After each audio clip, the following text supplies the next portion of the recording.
Hello students, तो आज के वीडियो लेक्चर में हम डिस्कस करेंगे ब्रैमस्ट्रोल-लंग इफेक्ट एंड एक्सरेज की प्रोडक्शन और एक्सरेज का जो स्पेक्ट्रा है वो सब इसके बारे में डिस्कस करेंगे।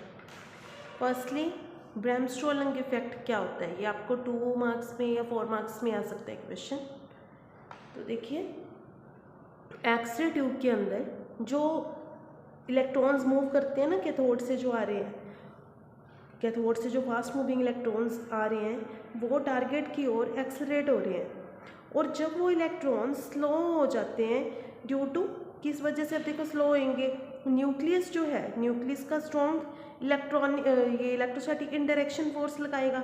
तो उस वजह से जो फास्ट इलेक्ट्रॉन आएंगे ना कैथोड से निकलेंगे और टारगेट की ओर जाएंगे, टारगेट मतलब एनोड की ओर जाएंगे, तो वो स्लो हो जाते हैं उस स्ट्रॉन्ग इलेक्ट्रोस्टैटिक इंटरेक्शन की वजह से।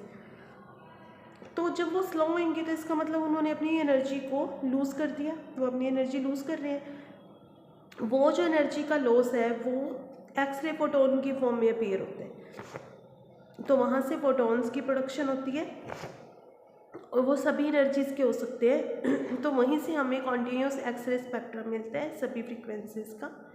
अब ये जो कॉन्टीन्यूस एक्सरे मिल रही हैं ये स्लो होने की वजह से, इलेक्ट्रॉन के फास्ट मूविंग जो इलेक्ट्रॉन था उसके स्लो होने की वजह से प्रोड्यूस हुई हैं। इसी को कहा जाता है ब्रैमस्ट्रोल-लंग और इस प्रोसेस को कहा जाता है ब्रैमस्ट्रोल-लंग इफेक्ट। ठीक है, फिर हमारे पास आता है soft x-rays and hard x-rays. जो एक्सरेज की पेनिट्रेटिंग पावर है ना वो 2 फैक्टर्स पे डिपेंड करती है। एक तो जो एनोड का मटेरियल होता है, एनोड पे जो भी मटेरियल यूज़ कर रहे हैं हम टारगेट, उसका एटॉमिक वेट कितना है, एक जो पोटेंशियल डिफरेंस अप्लाई कर रहे हैं कैथोड और एनोड के बीच, वो पोटेंशियल डिफरेंस कितने। तो जब पोटेंशियल डिफरेंस हाई होगा उस केस में तो एक्सरेज की वेवलेंथ कम होती है। ठीक है, और एक्सरेज की अब वेवलेंथ कम है तो हमें पता है E=H न्यू की जगह C/λ पुट करोगे तो एनर्जी और लैम्डा एक दूसरे के इन्वर्सली प्रोपोर्शनल है वहाँ से। इसका मतलब क्या हुआ, जब पोटेंशियल डिफरेंस हाई है तो वेवलेंथ कम है एक्सरेज की, बट उस केस में क्या होगा, वेवलेंथ कम है तो इसका मतलब एनर्जी ज़्यादा होगी, एनर्जी ज़्यादा तो पेनिट्रेटिंग पावर भी उनकी ज़्यादा होगी। तो एक्सरेज की पेनिट्रेटिंग पावर जब हाई होती है उन्हें कहते हैं हार्ड एक्सरेज, बट जो एक्सरेज जब हम लो पेनिट्रेटिंग पावर की बात करते हैं वो होती हैं सॉफ्ट एक्सरेज।